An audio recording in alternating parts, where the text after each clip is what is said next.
لا إله إلا الله محمد رسول الله. لا إله إلا الله محمد رسول الله. لا إله إلا الله محمد رسول الله. لا إله إلا الله محمد رسول الله.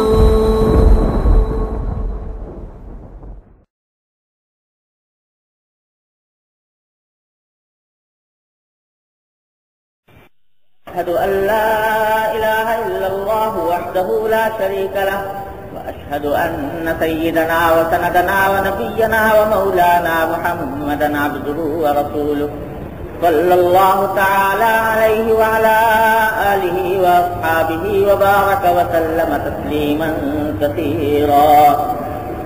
أما بعد،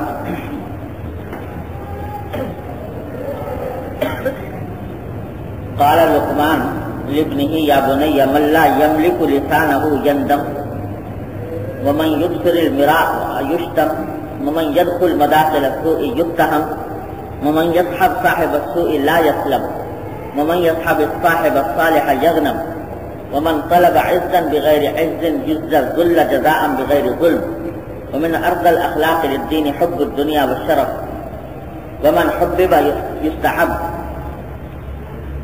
من حبب يستحب الدنيا والشرف يستحل غضب الله وغضب الله الذي لا دواء له إلا رضوان الله تعالى.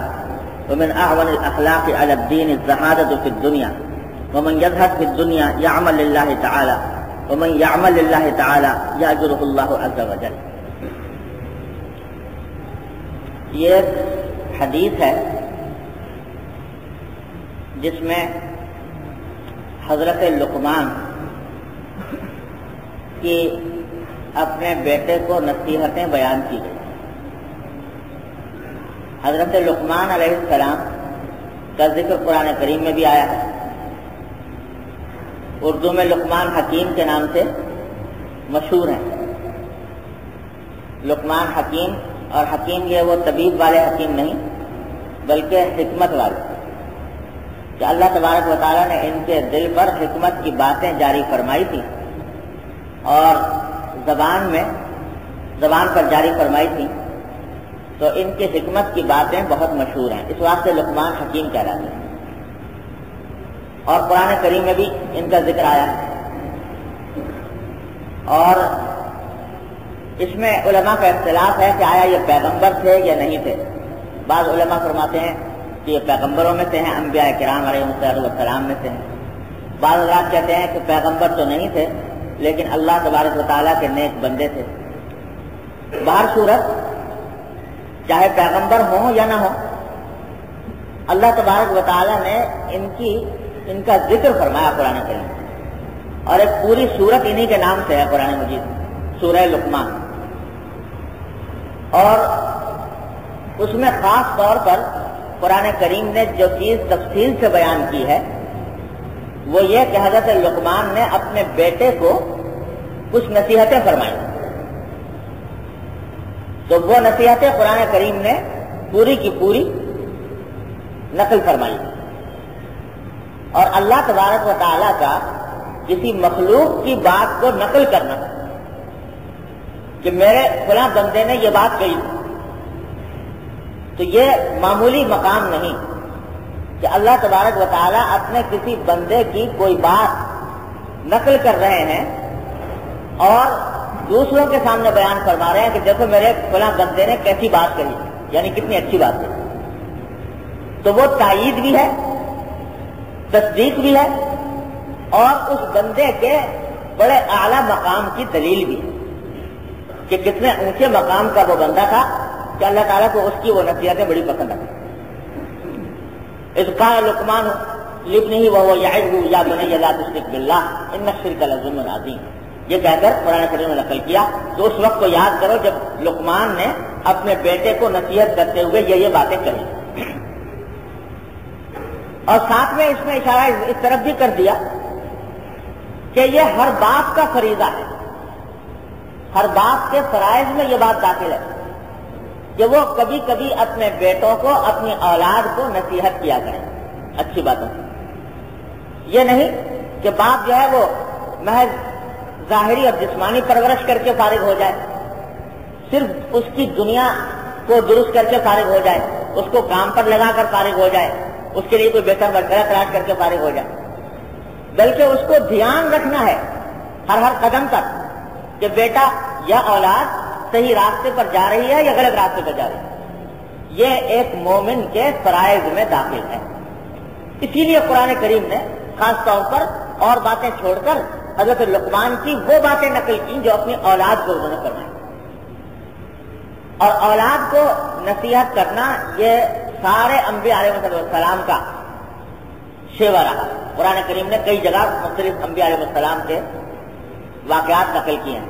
حضرت یعقوب علیہ السلام جو جن سے سارے بنی اسرائیل کا سلسلہ چلا، ان کا ذکر کیا قرآن کریم نے کہ ان کے صاحبزادے تھے تو ان سب کو انہوں نے جمع کیا، اور جمع کر کے آخر میں جانے سے پہلے، مرنے سے پہلے، کہ دیکھو بھائی میرے مرنے کے بعد تم کس حالت پر رہو گے، کس کی عبادت کرو گے، کس طرح کرو گے۔ تو اس واسطے اولاد کی فکر، اولاد کو صحیح راستے پر رکھنے کا دھیان، یہ ہر مومن کا فریضہ ہے۔ یہ اس حضرت لقمان کے واقعے سے یہ بات خاص طور پر نکلتی ہے۔ تو چونکہ حضرت لقمان کی نصیحتیں قرآن کریم نے بھی بیان کی ہیں، وہ تو تواتر کے ساتھ ہر ایک کو پہنچی گئی، لیکن وہ اور بہت سی نصیحتیں بھی کرتے رہتے تھے۔ تو یہاں اس حدیث میں، اس روایت میں حضرت لقمان کی وہ نصیحتیں بیان کی گئی ہیں جو قرآن کریم میں مذکور نہیں۔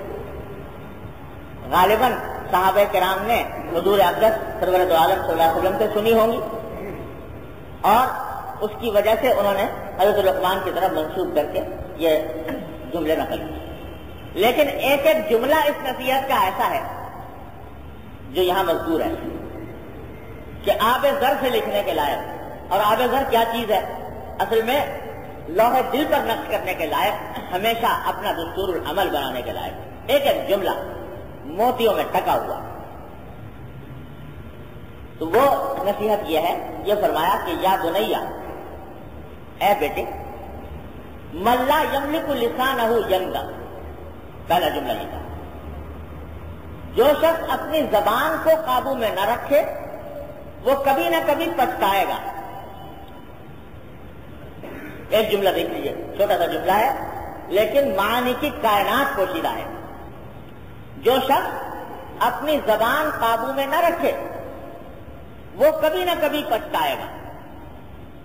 یہ اشارہ اس بات کی طرف کر دیا کہ یہ زبان جو اللہ تبارک و تعالیٰ نے عطا فرمائی ہے، یہ ایک سرکاری مشین ہے جو اللہ تبارک و تعالیٰ نے بغیر کسی محنت کے، بغیر کسی کوشش کے عطا فرما دی۔ کیا نعمت ہے، کیا دولت ہے، اس واسطے اس کا احساس نہیں ہوتا کہ پیدائش کے وقت سے لگی ہوئی ہے منہ میں اور بے تکان کام کر رہی ہے، جو چاہتے ہیں بول دیتے ہیں۔ گویا کہ قوت اللہ تعالیٰ نے اس میں رکھ دی ہے، اور اس قوت کو بے محابہ ہم استعمال کر رہے ہیں۔ اس کے استعمال کرنے کی نہ کوئی فیس ادا کرنی پڑتی، نہ کوئی اس میں محنت کرنی پڑتی ہے، اور نہ اس زبان کو حاصل کرنے کے لیے کہیں جانا پڑتا ہے، سفر کرنا پڑتا ہے۔ اللہ تبارک و تعالیٰ نے خود بخود دے دی، اس لیے قدر و قیمت معلوم ہے۔ اس شخص سے پوچھیے اس کی قدر و قیمت جو کسی وقت اس بولنے کی طاقت سے محروم ہو جائے۔ الیاذ باللہ، کتنے لوگ ہیں جو بولنا چاہتے ہیں نہیں بول سکتے۔ آپ اس اذیت کا اندازہ کر نہیں سکتے کہ ایک شخص کے دل میں جذبات کا طوفان امڑ رہا ہے، وہ کچھ کہنا چاہتا ہے لیکن کہنے پر قادر نہیں کہہ سکتا۔ اس کی اذیت، اس کی تکلیف کا اندازہ ہم اور آپ کر ہی نہیں سکتے، اس واسطے کہ الحمدللہ کبھی یہ نوبت آئی نہیں، لیکن آئے کبھی تو پتہ لگے کہ کیا نعمت ہے۔ آدمی ساری دنیا کی ساری دنیا کی دولت لٹانے کو تیار ہو جائے گا کہ یہ دولت لٹا دوں لیکن یہ مجھے قوت گویائی میسر آ جائے، اتنی بڑی نعمت ہے۔ ابھی اتفاق سے اسی سفر میں نے ایک ایسے صاحب کو دیکھا جو اس سے پہلے کبھی نہیں دیکھا، کبھی یہ منظر نہیں دیکھا تھا۔ اللہ، وہاں میرا بات بیٹھو ویسٹ انڈیز کا ایک جزیرہ ہے، اس میں جانے کا توقع ہے، تو وہیں سے آ رہا ہوں. وہاں ایک صاحب سے ملاقات ہوئی تو وہ دور سے کسی سے بات کر رہے تھے، تو بالکل ایسی آواز آ رہی تھی جیسے کوئی کسی زمانے میں، پرانے زمانے میں گراموفون کی آواز نہیں ہوتی تھی، پتلی پتلی سی. ایسا لگ رہا تھا کوئی مشین میں سے آواز نکل رہی. تو مجھے کچھ حیرانی ہوئی. پھر وہ میرے پاس آ گئے تو انہوں نے اپنا عجیب واقعہ بتایا کہ ان کے گلے میں کوئی کینسر کی شکایت ہو گئی. اس کی وجہ سے وہ جو ان کا جو بولنے کا جو اللہ تبارک و تعالیٰ نے جو جگہ رکھی ہے جہاں سے آواز نکلتی ہے، وہ کوئی حصہ ہے گلے کے اندر جس سے آواز بنتی ہے، تو وہ حصہ آپریشن کر کے نکال دینا پڑا، جس کا نتیجہ یہ ہے کہ وہ کوئی بات کرنا چاہیں تو کر نہیں سکتے، بول ہی نہیں سکتے. آواز اگر بات کرنا چاہے، زبان ہلتی بھی تھی لیکن زبان ہلنے کے باوجود چونکہ وہ آواز کا وہ حصہ نکلا ہوا ہے، اس وقت سے بولنے پر قادر. تو وہ کہہ رہے تھے کہ میں تقریباً کئی سال اس اذیت میں مبتلا رہا ہوں کہ زبان ہل رہی ہے اور بات کرنا چاہتا ہوں لیکن آواز نہیں نکلتی، کسی دوسرے کو اپنی آواز سنا نہیں سکتا. آخر کار کسی نے بتایا کہ جرمنی میں کوئی مشین ملتی ہے اور وہ مشین یہاں گلے میں لگائی جاتی ہے. وہ اس طرح جیسے مائکروفون ہوتا ہے، اس طرح کی ایک مشین یہاں گلے پر لگا، تو وہ اس کو ہر وقت یہاں لگا رکھے، ہر وقت یہاں لگا رکھے. جب بولنا چاہتے وہ مشین یہاں لگاتے تو اس سے آواز نکلتی. وہ آواز اس قسم کی جیسے مشین میں سے آواز آتی ہے، مائکروفون یا گراموفون میں سے جیسے آواز آتی ہے، اس طرح. جب کبھی بولنا چاہتے ہیں اگر وہ مشین پاس نہیں ہے نہیں بول سکتے وہ مشین. اور معلوم انہوں نے بتایا کہ یہ مشین بھی بڑی مہنگی، بڑی گراں، جو ہر ایک آدمی خرید بھی نہیں سکتا.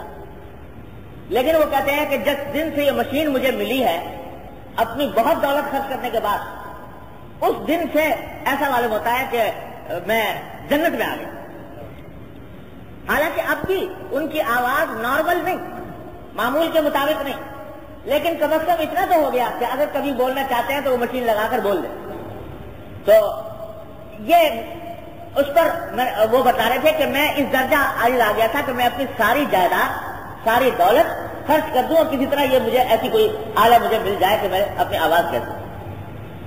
تو اس کو دیکھ کر اندازہ ہوا کہ اللہ تبارک و تعالیٰ نے کیا نعمت دے رکھی، کیا دولت عطا فرما رکھی ہے، بے مانگے، بغیر کوشش کے، بغیر محنت کے، بغیر کوئی پیسہ خرچ کیے ہوئے اللہ تبارک و تعالیٰ نے دے رکھی. اور مشین بھی ایسی کہ جب سے انسان بولنا شروع کرتا ہے مرتے دم تک ساتھ دے رہی ہے. اوور ہالنگ کی اس کو ضرورت نہیں، سروس کی اس کو ضرورت نہیں، کسی پیٹرول کی اس کو ضرورت نہیں، اور کوئی محنت اس کام کے لیے کرنے نہیں پڑتی، مسلسل چل رہی ہے بے تکان. اللہ تعالیٰ نے یہ نعمت عطا فرمائی. اور یہ تو دنیا کی نعمت ہے. اگر انسان اس کو صحیح استعمال کر لے، اس زبان کی مشین کو صحیح استعمال کرے، یعنی صحیح جگہ پر بولے، صحیح بات بولے، صحیح محل پر بولے، اور اس کو اللہ تعالیٰ کے ذکر میں استعمال کرے، تو آخرت کی نعمت یہ ہے کہ حدیث میں فرمایا نبی کریم سرور عالم صلی اللہ علیہ وسلم نے کہ آخرت کی نعمت یہ ہے کہ ایک مرتبہ اگر انسان صدق دل سے، زبان سے سبحان اللہ والحمدللہ کہہ دے تو میزان عمل کا آدھا پلہ بھر جاتا. اور بخاری شریف، صحیح بخاری شریف کی جو آخری حدیث ہے جس پر بخاری شریف ختم کیا ہے امام بخاری نے، وہ یہ ہے کہ کلمتان خفیفتان علی اللسان ثقیلتان فی المیزان حبیبتان الی الرحمن سبحان اللہ وبحمدہ سبحان اللہ العظیم. نبی کریم صلی اللہ علیہ وسلم نے فرمایا کہ دو کلمے ایسے ہیں جو زبان پر بہت ہلکے، بغیر کسی محنت کے آدمی وہ زبان سے نکال دیتا ہے، کوئی وقت اس میں خرچ نہیں ہوتا، لیکن میزان عمل میں بہت بھاری. یعنی جو آدمی یہ کلمات پڑھنے کا عادی ہوگا اس کے میزان عمل نیکیوں سے بھرتا چلا جائے گا، اس کا پلہ نیکیوں کا. اور حبیبتان الی الرحمن، رحمان کو بہت محبوب. اللہ تعالیٰ لفظ جو استعمال کیا وہاں پر وہ رحمان کا. یہ نہیں کہا کہ حبیب بتانے اللہ، اللہ تعالیٰ کے تو بہت سے نام ہیں، لیکن رحمان کا نام استعمال کیا نبی کریم صلی اللہ علیہ وسلم نے کہ رحمان کو بہت محبوب ہے. کیا مانا کہ جو شخص وہ کلمات ادا کرے گا اور کرتا رہے گا اللہ تبارک و تعالیٰ کی رحمتیں اس پر نازل ہوں. کیا ہیں وہ کلمات؟ سبحان اللہ و بحمدہ سبحان اللہ العظیم. ایک لمحے میں کہہ دیا سبحان اللہ و بحمدہ سبحان اللہ العظیم. یہ زبان قوت گویائی انہوں نے دی، زبان انہوں نے دی، زبان میں گویائی کی قوت انہوں نے دی، زبان سے الفاظ نکالنے کی طاقت انہوں نے دی، کلمات انہوں نے سکھائے، اور پھر کہتے ہیں کہ جب تم یہ کلمات استعمال کر لو گے تو ہمارے ہاں تم محبوب ہو جاؤ، ہمارے ہاں تمہارا میزان عمل کا پلہ بھر جائے، رحمان کو محبوب ہو جاؤ، رحمتیں ہم نازل فرمائیں گے. تو ٹھکانا ہے ان کی رحمتوں. تو یہ زبان اگر صحیح استعمال ہو اللہ کے ذکر میں، اللہ تبارک و تعالیٰ کی عبادت میں، تو آخرت کی نعمت یہ حبیبتان الی الرحمن. اور یہ تو ذکر ہے، اللہ تبارک و تعالیٰ کا ذکر ہے. اللہ کے ذکر میں کیا نور ہے ہم آپ سمجھ ہی نہیں سکتے. اللہ تعالیٰ نے ایک ایک ذکر کے کلمے میں کیا نور رکھا ہے. یہ جو کہہ دیا کہ آدھا پلہ بھر جاتا ہے میزان عمل کا، کیا سمجھے گا یہ محدود عقل کا انسان اس کو کہ آدھا پلہ کیسے بھرے گا. اور ایک حدیث میں فرمایا کہ الحمدللہ تملأ ما بین السماوات والارض، کہ الحمدللہ کا کلمہ جو ہے یہ آسمان اور زمین کے درمیان جتنی فضا ہے وہ سب بھر دیتی ہے. ساری الحمدللہ سے بھر جاتی ہے. کیسے بھر جاتی ہے؟ کیا سمجھے گا یہ بیچارہ نادان، جس کی عقل محدود، جس کا دماغ محدود، جس کا مشاہدہ محدود، وہ کیا سمجھے کہ آسمان اور زمین کے درمیان کس طرح بھر دیتا ہے. کیا نور رکھا ہے اللہ تبارک و تعالیٰ نے ذکر الہی میں، وہ تو وہی جانتے ہیں، ہم آپ سمجھ بھی نہیں سکتے. لیکن ذکر کے الہی کے علاوہ کوئی بات کوئی کلمہ خیر کا جو کسی دوسرے کو کوئی نفع پہنچا دے، کسی کا دل رکھ لے. کسی کا دل ٹوٹا ہوا ہے، آپ نے ایک کلمہ اس سے کہہ دیا جس سے اس کو ذرا کچھ تسلی ہو گئی، ڈھارس بن گئی.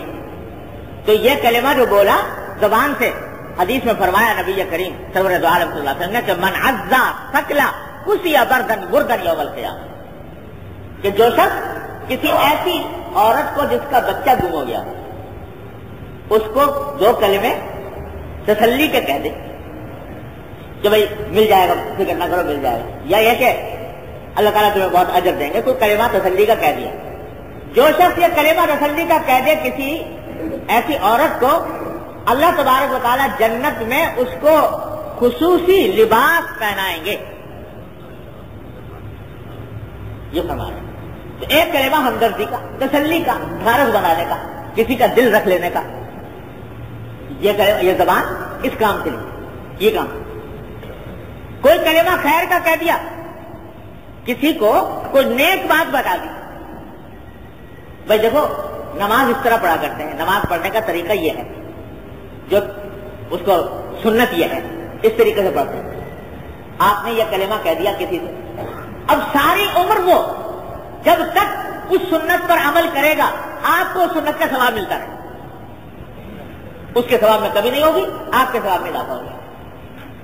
کسی اور کو نیکی کی کوئی بات سکھا دی تو جب تک وہ اس پر عمل کرتا رہے گا اس کا ثواب انشاءاللہ آپ کے نام اعمال میں لکھا جائے گا. تو یہ زبان اگر صحیح استعمال کرے انسان، صحیح استعمال کرے تو یہ کتنی بڑی دولت، کتنی بڑی نعمت ہے اللہ تبارک و تعالیٰ. یہ اللہ نے ایسی چیز عطا فرمائی. تو حضرت لقمان یہ فرما رہے ہیں علیہ الصلوۃ والسلام کہ دیکھو یہ سرکاری مشین تم کو ملی ہوئی ہے اللہ تبارک و تعالیٰ کی طرف سے، اس سرکاری مشین کو ذرا دھیان سے استعمال کرو. ایسا نہ ہو کہ جس دینے والے نے یہ مشین عطا کی ہے، جس سے تم فائدہ اٹھا رہے ہو، یہ اس کی مرضی کے خلاف استعمال ہو جائے، اس کی مرضی کے خلاف استعمال ہو جائے. تو اس واسطے زبان کو قابو میں رکھو، زبان کو قابو. کیوں؟ جس طرح اس زبان سے انسان جنت کما سکتا ہے، اس طرح جیسے میں نے ابھی بیان کیا، ذکر کر کے، کلمہ خیر کہہ کر، کسی کا دل رکھ کر، کسی کو تسلی دے کر جنت کما سکتا ہے، اسی طرح جہنم میں لے جانے والی بھی اس سے بڑی چیز کوئی اور نہیں.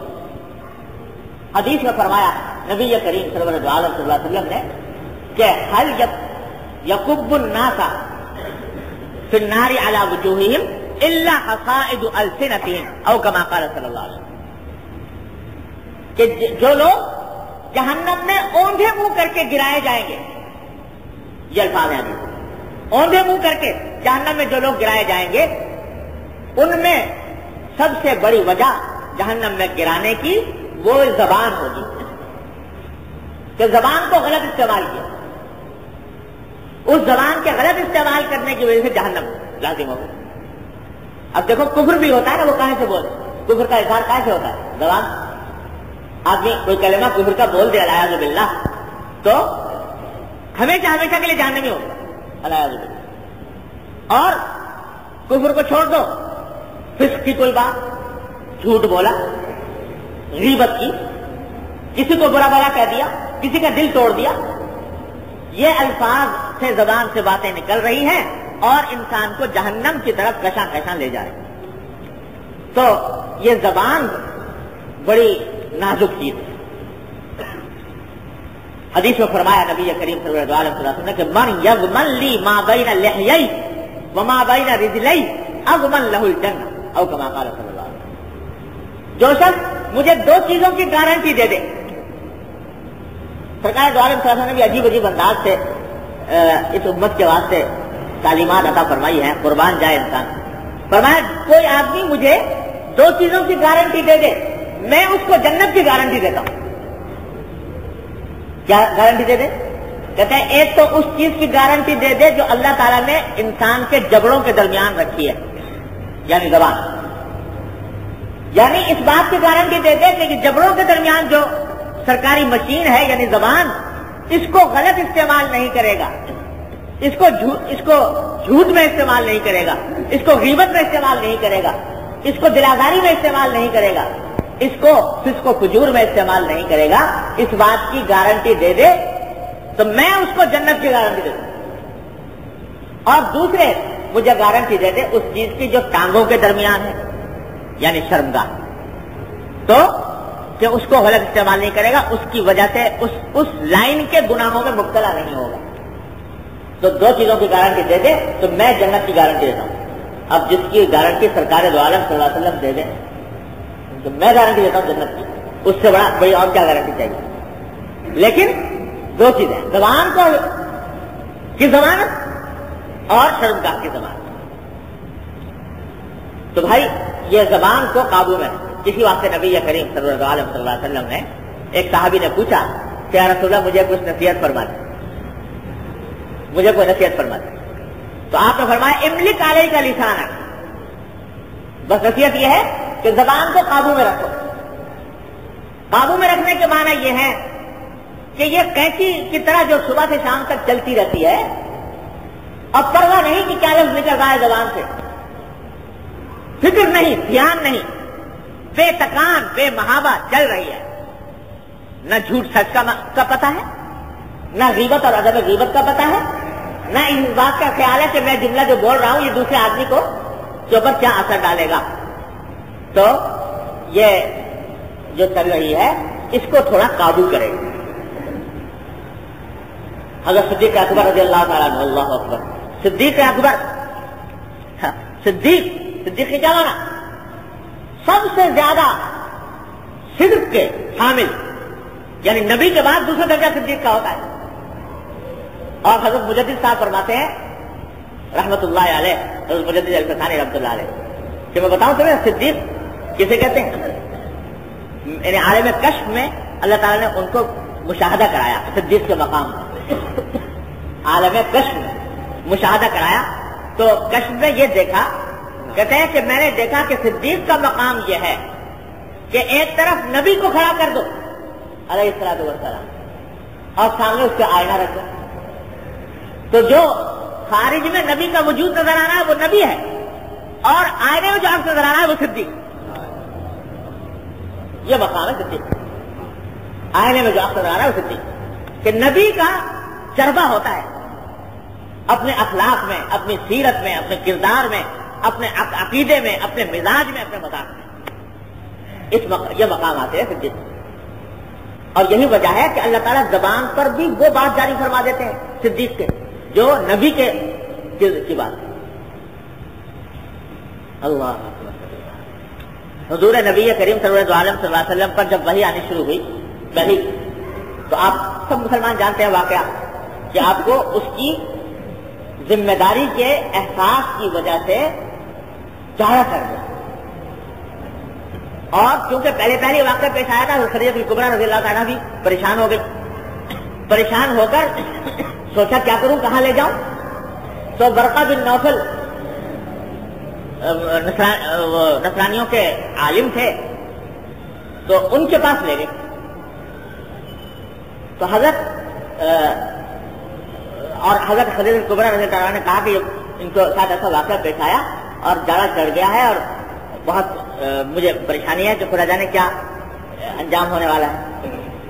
تو اس وقت ورقہ بن نوفل نے جو جملہ کہا حدیث میں صحیح بخاری کے اندر ہے کہ اللہ تعالیٰ آپ کو کبھی ضائع نہیں کریں گے.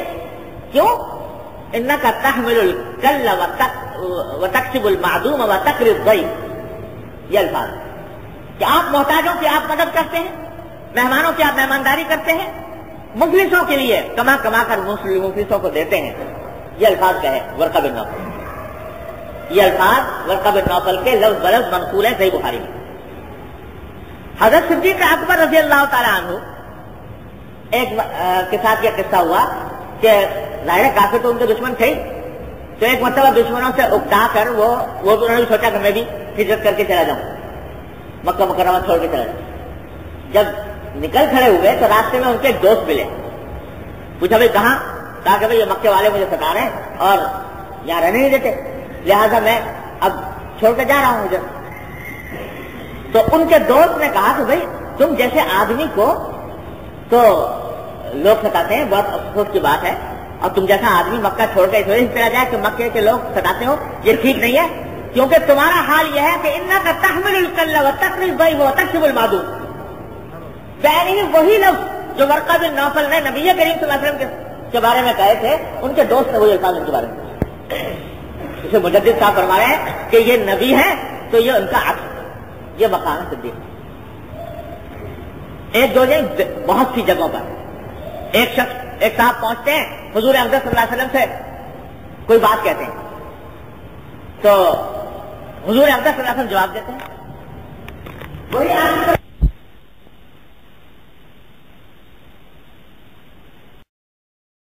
سوچے تو آدمی بولے تو بولنے سے پہلے ذرا سوچے، ذرا سا سوچے کہ بھئی یہ بات جو میں نکال رہا ہوں وہ کہنے کی ہے یا نہیں ہے. کیونکہ جو نکل گئی وہ واپس نہیں آ سکتی. یہ آج کل عجیب اصطلاح چلی ہے کہ صاحب اس نے اپنے الفاظ واپس لے لیے. میں اپنے الفاظ واپس لیتا ہوں. ارے بھائی جو تیر نکل گیا کمان سے وہ واپس کیسے آئے گا؟ جو الفاظ زبان سے نکل گئے وہ کیسے واپس آئیں گے؟ وہ تو واپس نہیں آ سکتے. یہ ایک عجیب رسم چل پڑی الفاظ واپس. ارے جو نکل گیا سو نکل گیا. اور کسی نے کہا کہ جراحات السنان لها التیام ولا یلتام ما جرح اللسان. نیزے کا زخم بھر جاتا ہے، زبان کا زخم نہیں بھرتا. جو زبان سے کسی نے کوئی بات کہہ دی اس کا زخم نہیں. تو اس واسطے فرمایا کہ اس کو ذرا قابو میں رکھو جب تک یہ بہت بولتے رہو گے. اسی واسطے حضرات صوفیاء کرام رحمہم اللہ تعالیٰ کے پاس جب لوگ اصلاح کرانے کے لیے جایا کرتے تھے نا، تو ان کے پاس جانے کے بعد جو مختلف مجاہدات کرائے جاتے تھے ان میں ایک مجاہدہ یہ بھی تھا کیا کہ ایک خاص مدت تک کم بولنا بس بقدر ضرورت بولو، زیادہ بولو. کیوں؟ اس واسطے کہ جب بے محابہ بولو گے تو کہیں نہ کہیں گناہ میں مبتلا ہو جاؤ. شاید پہلے بھی آپ کو قصہ سنایا تھا کہ حضرت مرزا مظہر جانا رحمۃ اللہ علیہ بڑے درجے کے رضی اللہ میں سے تھے، بڑے نازک مزاج بھی تھے بزرگ. ان کے پاس دو آدمی آئے، طالب علم تھے، کسی مدرسے میں بلخ میں پڑھتے تھے کہ بلخ. تو بلخ سے آئے حضرت سے اصلاحی تعلق قائم کرانے کے لیے، ان کے مرید بننے کے لیے. تو ابھی ملاقات حضرت سے ہوئی نہیں تھی، اتنے میں نماز کا وقت تھا، تو وہاں مسجد میں بیٹھ کے وضو کر رہے تھے. حضرت بھی وہاں کے آس پاس موجود تھے، وضو کر رہے ہیں دونوں بیٹھے ہوئے.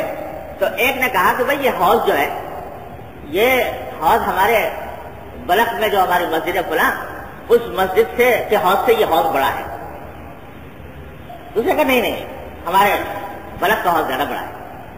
اس پہ دونوں کے درمیان بحث ہوتی ہے. وہ کہتا ہے ہمارے بلخ کا حوض بڑا ہے، وہ کہتا ہے دہلی کا حوض بڑا ہے. یہ دونوں کے درمیان بحث ہوتی ہے. خیر نماز ہو گئی. نماز کے بعد حضرت کی خدمت میں حاضر ہوئی. پوچھا حضرت نے کہ بھائی کیسے آنا ہوا؟ کہ جی حضرت وہ اپنی اصلاح کرانے کے لیے آئے ہیں اور مقصود یہ ہے کہ آپ ہمیں بیعت فرما لیں. حضرت نے فرمایا کہ بھائی پہلے یہ تو فیصلہ کرو کہ یہاں کا حوض بڑا ہے یا وہاں کا بڑا ہے، یہ دہلی کا حوض بڑا ہے یا بلخ کا، اس کے بارے میں کیا فیصلہ ہوا؟ اب وہ بڑے شرمندہ کہنے لگے کہ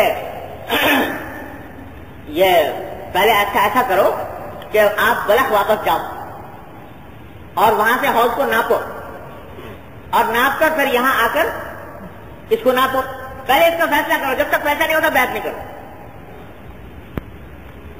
کیوں؟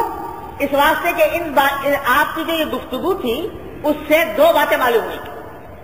ایک تو یہ کہ فضول باتوں کے اندر آپ کو مشغول ہونے کا بڑا عارضہ ہے. ارے بھائی پہلے تو یہ بتاؤ کہ اگر یہ پتہ لگ گیا کہ یہ حوض بڑا ہے یا وہ بڑا ہے، اس سے کون سا دنیا کا فائدہ، کون سا دین کا فائدہ؟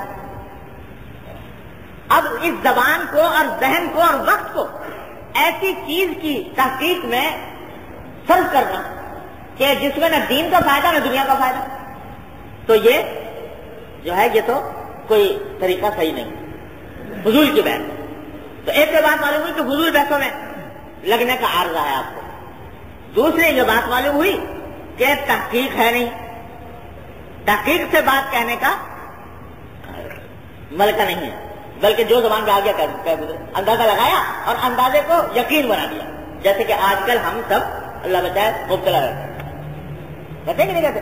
ذرا سا کچھ اندازہ ہوا، ایک ذرا سا وہیں سے کچھ کنفرم لگ گئی، افواہ ہی صحیح، اور وہ یقینی طور پر بیان کرنی شروع کر، یقینی طور پر بیان کرنی شروع کر. حدیث میں فرمایا نبی کریم صلی اللہ علیہ وسلم کہ کفا بالمرء کذبا ان یحدث بكل ما سمع. انسان کے جھوٹا ہونے کے لیے یہ بات کافی ہے کہ جو بھی سن رہا ہے وہ آگے کو چلتا کر رہا ہے بغیر تحقیق. تو مسلمان کا کام یہ نہیں بھائی. مسلمان کا زبان سے جب لفظ نکلے تو جچا تلا ہونا چاہیے،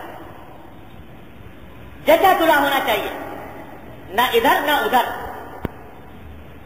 اس میں تثبت، اس میں احتیاط، اس میں تحقیق. تو آپ کو اس کا معلوم ہوتا ہے کہ تحقیق کا مادہ نہیں ہے. ویسے بے تحقیق کہہ دیا کہ یہ بڑا ہے، دوسرے نے بے تحقیق کہہ دیا کہ وہ بڑا ہے. تو یہ دونوں باتیں گڑبڑ کی ہیں، پہلے اس کی اصلاح کرو.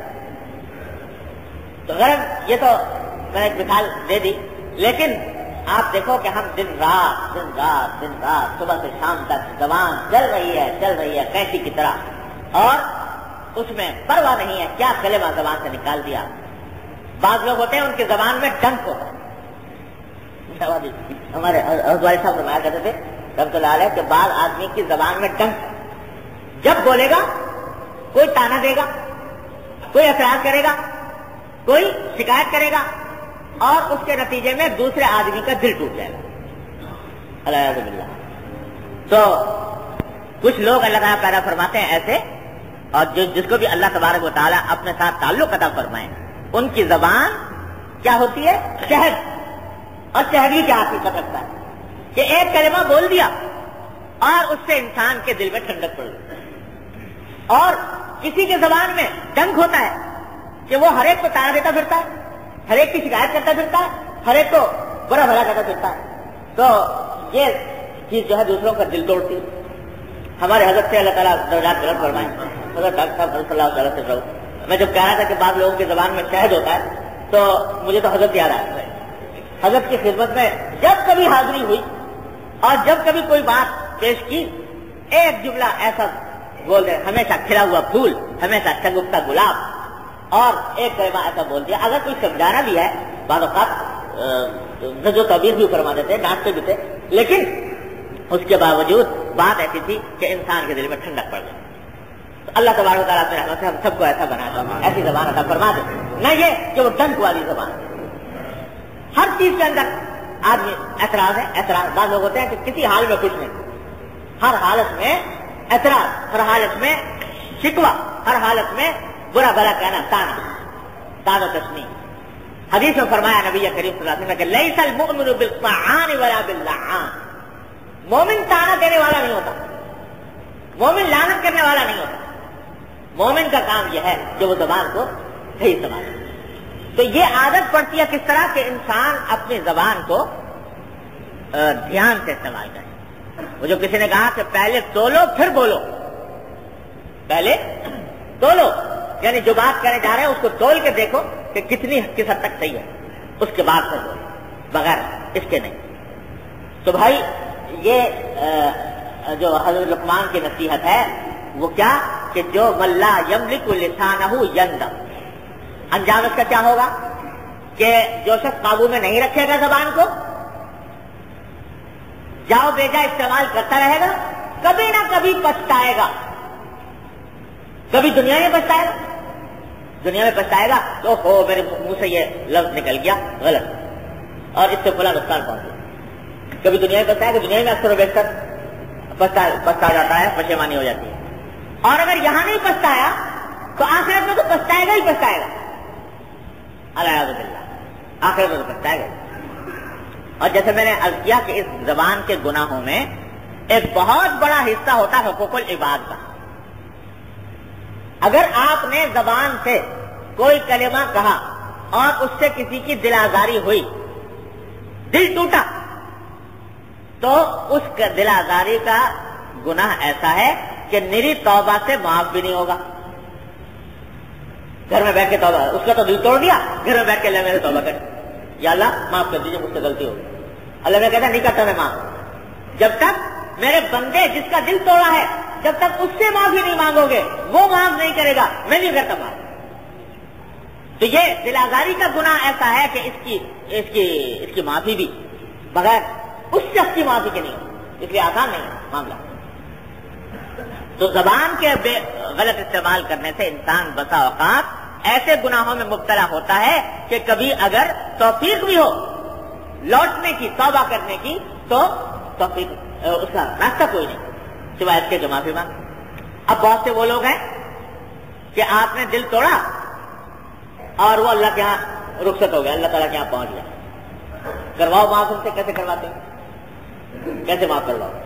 جو زندہ ہے چلو اس کو تو چلو بھائی توفیق ہو گئی، جا کے اس سے معافی مانگیں گے. جس کا ہو گیا انتقال اس کی معافی کیسے کراؤ؟ تو قانوناً قاعدے کے مطابق اس کی معافی کا کوئی راستہ نہیں، الا یہ کہ آخرت میں جا کے ملاقات ہو، آخرت میں جا کے وہ کہے چلو میں نے معاف کر، جس کا کچھ پتہ نہیں یقین. البتہ ہمارے حضرت حکیم الامت قدس اللہ تعالیٰ ان کے درجات بلند فرمائیں، وہ ایسی باتیں ہم کو بتا گئے ہیں کہ بھائی اگر فرض کرو ایک شخص تھا ساری عمر رہا مبتلا اس کام میں، لوگوں کے دل توڑے، لوگوں کو جو حقوق پامال کیے، بعد میں کسی وقت اللہ تعالیٰ نے توفیق دی اور ندامت ہوئی، وہ میں دنیا میں کس طرح زندگی گزاری، اور اب اس کو اصلاح کرنے کی طرف قدم بڑھاتا ہے. تو کیا کریں؟ جو لوگ دنیا میں موجود ہیں ان سے جا کے تو معافی مانگ لیں.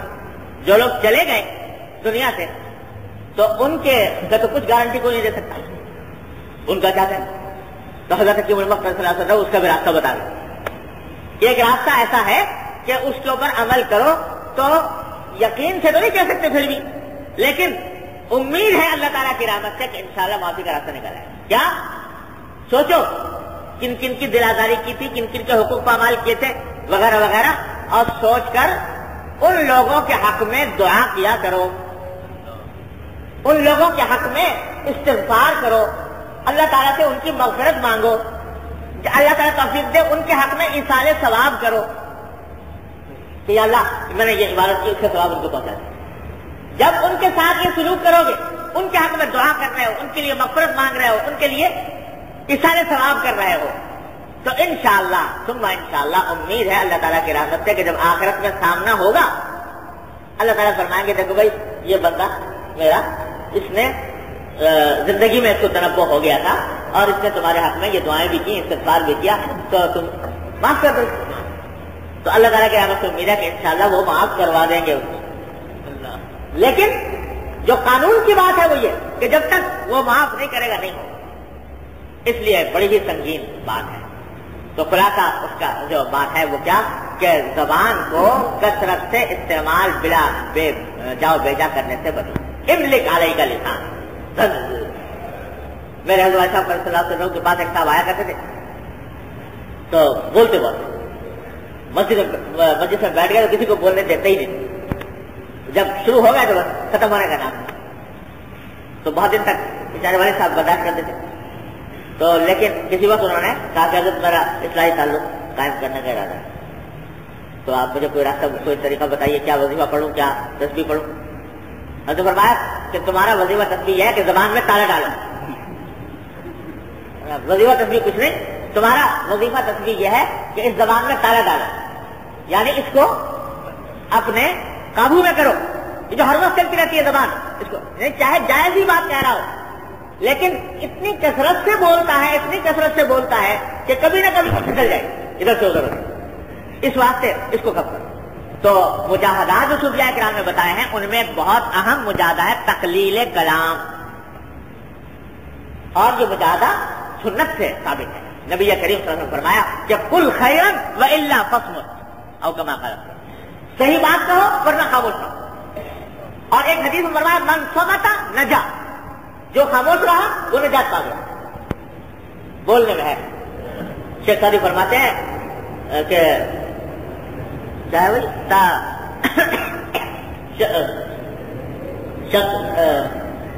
نہ گفتہ باشد ایب و ہونرش نہفتہ باشد, کہ جب تک آدمی کوئی بات زبان سے نہیں نکالتا اس وقت تک محفوظ ہے.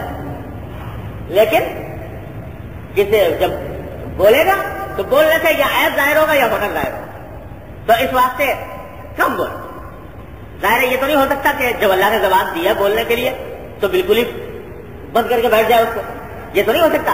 لیکن اس کو اعتدال پر لاؤ, زیادہ کثرت سے بولنا. یہ ہمارے ہاں جو مجلس آرائیاں ہوتی ہیں اور فضول باتیں چلتی رہتی ہیں, فضول بحث میں لوگ مبتلا رہتے ہیں کہ جس کا کوئی دنیا میں فائدہ نہ آخرت میں فائدہ, اس سے اپنے آپ کو بچانے کی کوشش کریں ورنہ پچھتاوے کا اندیشہ جیسا بھی اقبال نے فرمایا. یہ پہلے جملے کی شراطی انشاءاللہ توفیق دی تو باقی بھی آگے بڑھیں گے.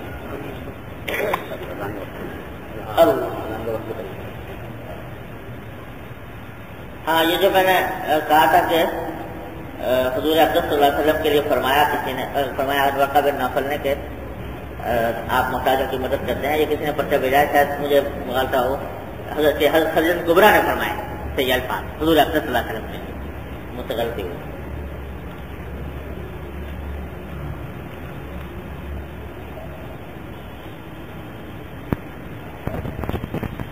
دعا اللہ صلی اللہ علیہ وسلم وعلى آل محمد كما صليت على إبراهيم وعلى آل إبراهيم. ربنا ظلمنا أنفسنا وإن لم تغفر لنا وترحمنا لنكونن من الخاسرين. ربنا ظلمنا أنفسنا وإن لم تغفر لنا وترحمنا لنكونن من الخاسرين. ربنا ظلمنا أنفسنا وإن لم تغفر لنا وترحمنا لنكونن من الخاسرين. ربنا آتنا في الدنيا حسنة وفي الآخرة حسنة وقنا عذاب النار. يا أرحم الراحمين, يا غياث المستغيثين, يا مان المستجيرين, یا مجیب دعوت المضطرین, اپنے فضل و کرم رحمت سے ہمارے تمام گناہوں کو معاف فرما. یا اللہ ہمارے تمام چھوٹے بڑے اگلے پچھلے خفیہ علانیہ ہر طرح کے گناہوں کو معاف فرما. یا اللہ ہماری نگاہوں کے گناہوں کو, ہمارے کانوں کے گناہوں کو, ہمارے زبان کے گناہوں کو, یا اللہ ہمارے جسم سے ہمارے خیالات سے جو بھی گناہ سرزد ہوئے ہیں اپنی رحمت سے وہ سب معاف فرما. یا اللہ ان سب کی سے توبۃ النصوح کی توفیق عطا فرما. یا ارحم الراحمین اپنی رحمت سے ہم کو, ہمارے گھر والوں, اعزاء, احباب, متعلقین سب کو ہر طرح کے معصیتوں سے, گناہوں سے, یا اللہ ہر طرح کے غصوں سے محفوظ فرما. یا ارحم الراحمین تمام حاضرین اور حاضرات کو ان کے تمام جائز مقاصد میں کامیابی عطا فرما. یا اللہ سب کی پریشانیوں کو دور فرما, سب کی مشکلات کو آسان فرما. یا ارحم الراحمین اپنے فضل و کرم سے ہمارے شہر میں امن و امان پیدا فرما. یا اللہ امن و امان پیدا فرما. یا اللہ امن و امان پیدا فرما. یا اللہ بے شک یہ ہمارے اعمال کی شامت ہے, اپنی رحمت سے اس اعمال کی شامت کو دور فرما یا اللہ اپنے رحمت سے اس شامت اعمال کو دور فرما یا اللہ جن اعمال کا یہ عذاب ہے یا اللہ اپنے رحمت سے ان اعمال کی مغفرت فرما اور آئندہ اس سے بچنے کی توفیق عطا فرما یا ارحم الراحمین اپنے فضل و کرم اپنے رحمت سے ہم سب کو امن و امان عطا فرما عافیت و اطمینان اور سکون کی زندگی عطا فرما اللهم انا نسألك من خير ما سألك من عبدك ونبيك محمد صلى الله عليه وسلم ونعوذ بك من شر ما استعاذ من عبدك ونبيك محمد صلى الله عليه وسلم ربنا تقبل منا انك انت السميع العليم وتب علينا انك انت التواب الرحيم وصلى الله تعالى على خير خلقه محمد واله وصحبه اجمعين امين برحمتك. سبحان الله والحمد لله ولا إله إلا الله والله أكبر سبحان الله والحمد لله ولا إله إلا الله والله أكبر.